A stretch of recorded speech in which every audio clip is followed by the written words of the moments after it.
Hello and welcome back to the big one, the 23-24 season predictions. Now, I actually was busy or didn't have time to react to my previous predictions from last year, so on screen now is how accurate I was and how well I did, and I will be able to do a video at the end of this season where inevitably I'm like, Oh, I got every single team right and called it exactly how it went. And there wasn't one strange, unexpected team at all. Ho-ho!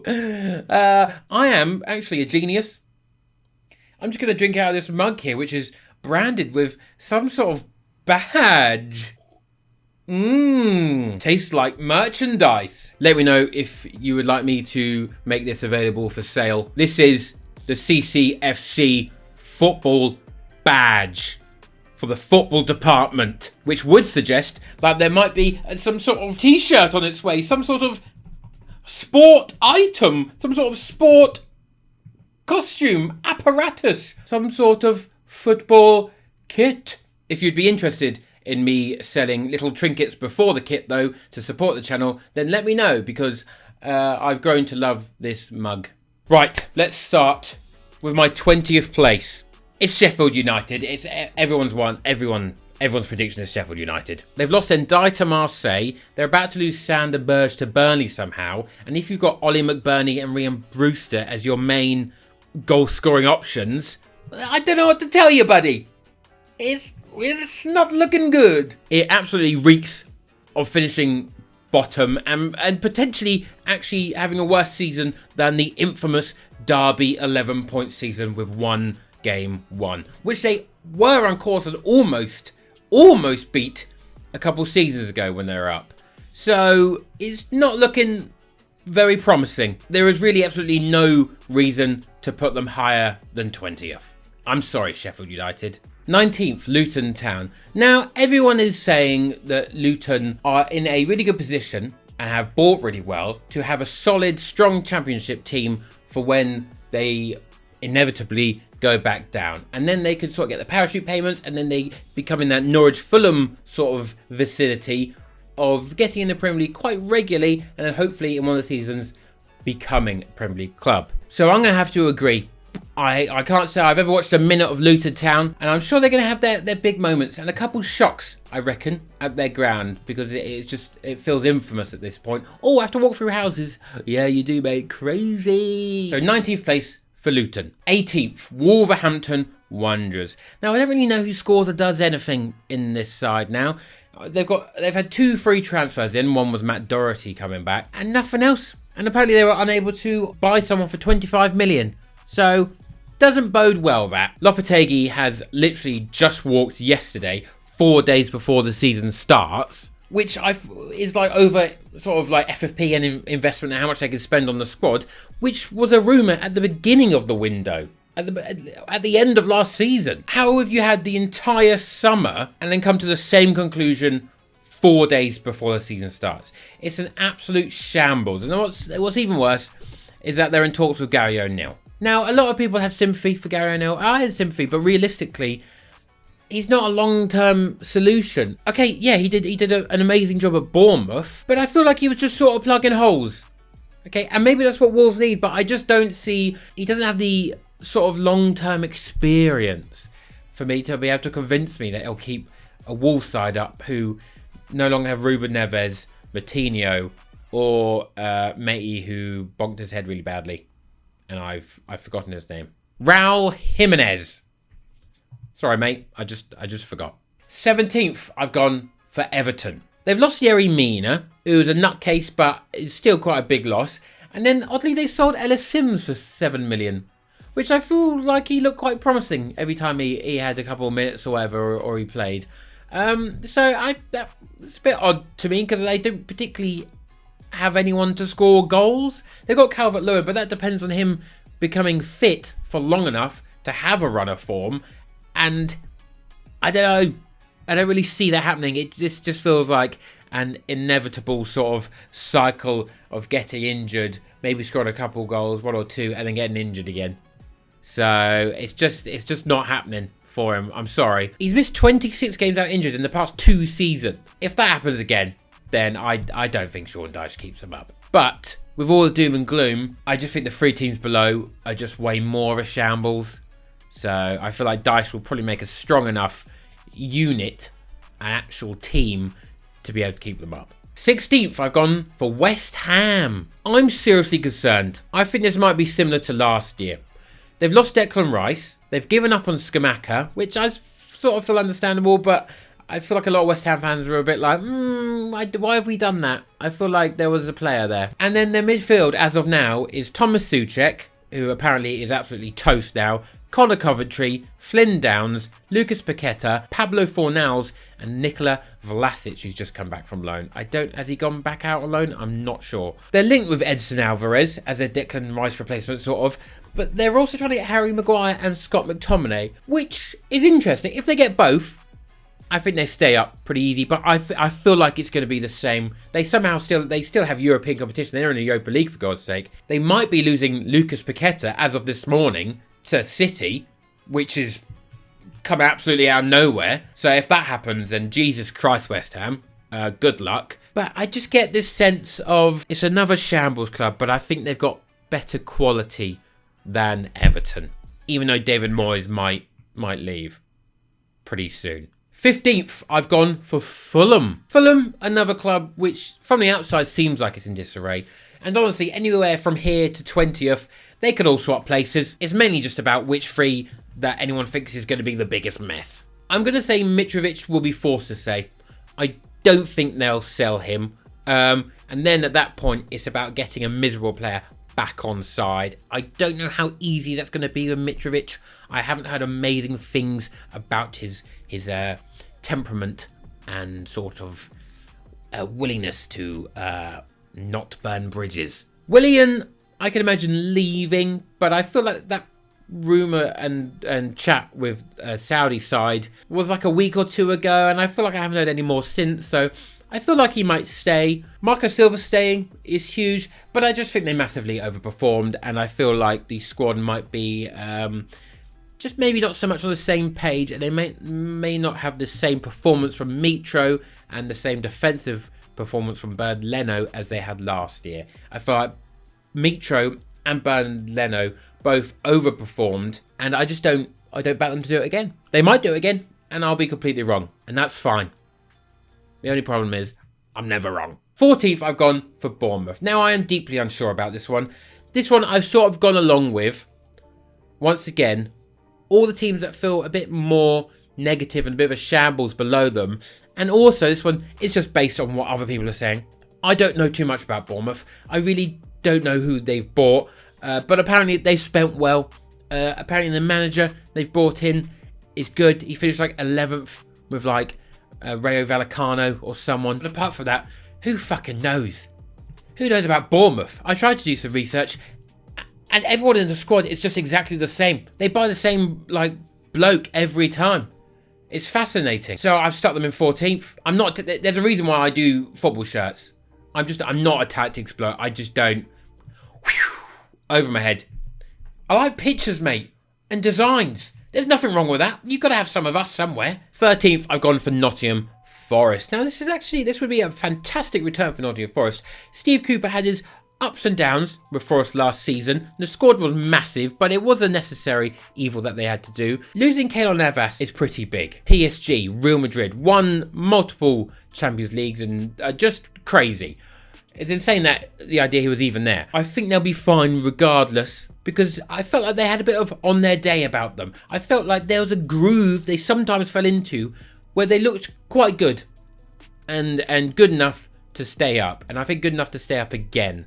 I'm alarmed by replacing Keylor Navas with Matt Turner, but I think they are rumoured to go back in for Dean Henderson. So if they can get Dean Henderson back, I think they'll be fine. I think they'll have an alright mid-table season. 12th, I've gone for Brentford. David Raya has just moved to Arsenal, which came out of nowhere and is crazy, to be honest. Like, absolutely El Loco. And it's going to be a massive miss for Brentford, but I have no reason to doubt Brentford's ability to replace people who feel like they're irreplaceable. It just seems to be, much like Brighton, like a revolving door of people who can come in and do a job. However, saying that, I think Ivan Toney might be a much harder proposition to replace for half a season. That's why I've stuck them in 12th. It depends how their first half of the season goes. If Mbeumo can make up the shortfall and Visser make up the shortfall in goals, I think they can, but I think I'm going to be more cautious on this one and leave them in 12th spot. But the two teams above this, they can all switch around, to be honest. I feel like these three teams will finish in these three spots. Next up, in 11th, is Burnley. Vincent Kompany's Burnley are tipped for massive things by absolutely everyone, which at this point is actually probably quite a large expectation on them to do well. But I think they will do well, okay? I think there's enough quality in the squad, and once again, I think there's enough problems with the teams below them that they should have a good chance of finishing all the way up in 11th, which would be a fantastic season for Burnley and their third best ever finish ever. I've somehow put in Crystal Palace. Now, please hear me out.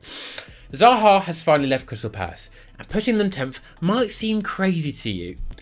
And it is. I fully get that. They've just signed Lewis Hall on loan. That's a very Crystal Palace signing. But let me explain. I put them here because I forgot about Wilfried Zaha, and then Vincent Guaita is refusing to play, but I think switching Vincent Guaita for Sam Johnston is a like for like. I really don't think there's a massive quality difference between those two goalkeepers. And, you know, Elise is out until October. He's rumoured to be wanted by City and Chelsea. I don't think he'll leave. I think it'll be fine. Okay. Palace almost always finish 11th or 12th, so how can they lose Zaha, the talisman, and still finish 10th, Kieran, a place better? Well, I'll tell you how. I put them here despite reasons that I'd clearly forgotten about, and then I put my whole predictions in the group chat, and then Sky Sports' Joe Tomlinson was attacking Crystal Palace in my 10th pick, being like, oh, Zaha's left, oh, whatever, no centre mid, blah, blah, blah, blah, blah, blah, blah, blah. They signed Jefferson Lerma, mate. Legend. Icon. The other reason why Bournemouth has ever done anything good ever. Bournemouth's new badge, Jefferson Lerma. But I digress. Out of sheer spite, I'm putting them 10th, and I believe in Roy Hodgson. I believe Roy Hodgson is now an exciting manager. He's 75 years old, yet he's only just getting started. He's only just started cooking, my friend. And out of sheer spite from Mr. Sky Sports Joe Tomlinson, I'm sticking them 10th. Please do me a solid, Roy Hodgson, come May time. The ammo in the group chat for me would be absolutely biblical. 9th place, I've gone for Aston Villa. Now, this placement feels very wrong. Okay, some people will even have Villa in 5th or 4th. Whoa! Whoa! Ooh, maybe a bit strong, that one. They've recruited well, and everyone expects them to do very well. Great manager, great squad, improved the squad. So they should improve on last season's showing. But they're in the Conference League, and I think they're going all the way and have a high chance of winning it. They have a manager who will want to go all the way and have a high chance of winning it. And if you're a Villa fan, would you accept at the expense on maybe some game weeks concentrating on that Thursday game? Would you take 9th and a European trophy? I think you would. I think that'd be a fantastic season. 8th is Brighton. Now, this also feels very wrong, but I put them in for similar reasons. They've got a whole Europa League campaign, and I think they can go very far. I don't think they'll win the Europa League. I think they'll come unstuck at some point, but I think their league form won't suffer as much. I think it will a little bit, but not as much as Villa. As I just think De Zerbi's a better coach. I just rate De Zerbi higher than Emery. And I think that's okay. Is that okay? That is okay, Kieran. Back yourself. Although if Caicedo leaves, then all bets are off and their league form might suffer just a little bit more. 7th, I've gone for Tottenham Hotspur. Now, Tottenham Hotspur are hard to guess. They had 4th pretty much wrapped up last year before turning the knife on themselves and just let's finish 8th, which was their lowest finish since 2008. Harry Kane still scored 30 goals, his joint best ever league haul. How do you finish 8th and have a bloke who scored 30 goals?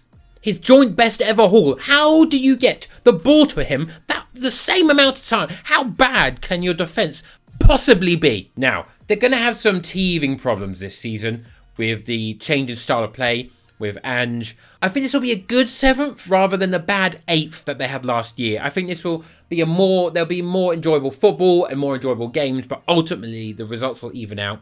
But I would take this as probably a positive for Spurs. I think Harry Kane will stay. I think Van der Ven and Udogie are good. But the defence still is consisting of Eric Dyer and Davison Sanchez and Pedro Porro. Like, I'm not I'm not seeing it. But the worst of all, in my opinion, is the goalkeeper situation. Lloris, he was on the wines for the past 3 years, okay? He was slow. He made too many mistakes. He had fell off. And technically, he is still at the club. I thought he had left. But no, he is still there. He will definitely leave, for sure. Vicario stinks. He just stinks. I've almost every single goal I see of him conceding, I'm like, he should have got that. And even if he saves the ball, it's this wild, erratic, like weird, dramatic save. It's really peculiar. I'm really seriously concerned about Vicario. I think once again, it's an example of Tottenham cheaping out on a position, and they're going to pay for it. But I think having 0 European competition to worry about will help them keep Harry Kane 7th. 6th place, I've gone for Newcastle. Livramento, Tonali, Harvey Barnes, Anthony Gordon properly integrated. All fantastic additions to an already good squad. I just think this depends on how far they go in the Champions League. It'll be a completely new experience, and they're good, strong signings, and there's no marquee signings. They don't necessarily need a marquee signing. But I was watching the overlap, and there's a good point, is that when will they need that 100 million huge signing, which all the big teams are making, because they want to be the big team. They don't want to, millie between 6th and 8th for the next 3 years. They want to get into that top 4 steady, but immediately and stay there. I think if they finish 6th with a decent European competition, maybe falling into Europa League, maybe winning that would be good.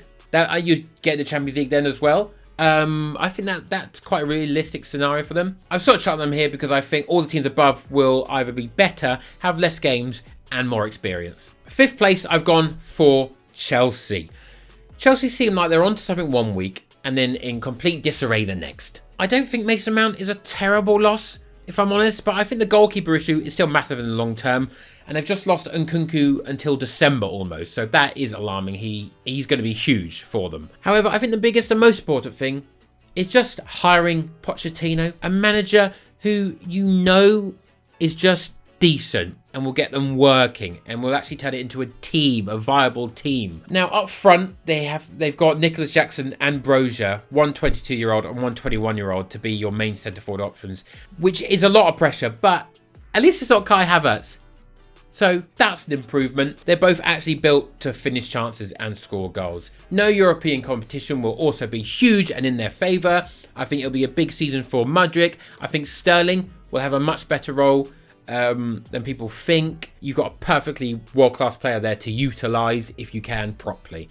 If they really want a great season though, they need to buy one less random 20 to 30 million Brazilian bloke or random 20-year-old and just put it towards the 100 million bid for Caicedo. Get that done and you'll have a fantastic season guaranteed. 4th, I've got for Manchester United. There will be teething problems with Onana. Not necessarily for him, mainly for the defence understanding when they can and can't lose the ball and where the keeper's going to be, as we saw in the goal they conceded, which wasn't actually Onana's fault. But I would like to, unfortunately, formally welcome Manchester United into what I like to call modern football. It's only taken 6 or 7 years to get on the same page as everyone else and understand that you need a goalkeeper who can play football with their feet as well. So welcome. Well done for finally adopting, half a decade later, what everyone else has been doing.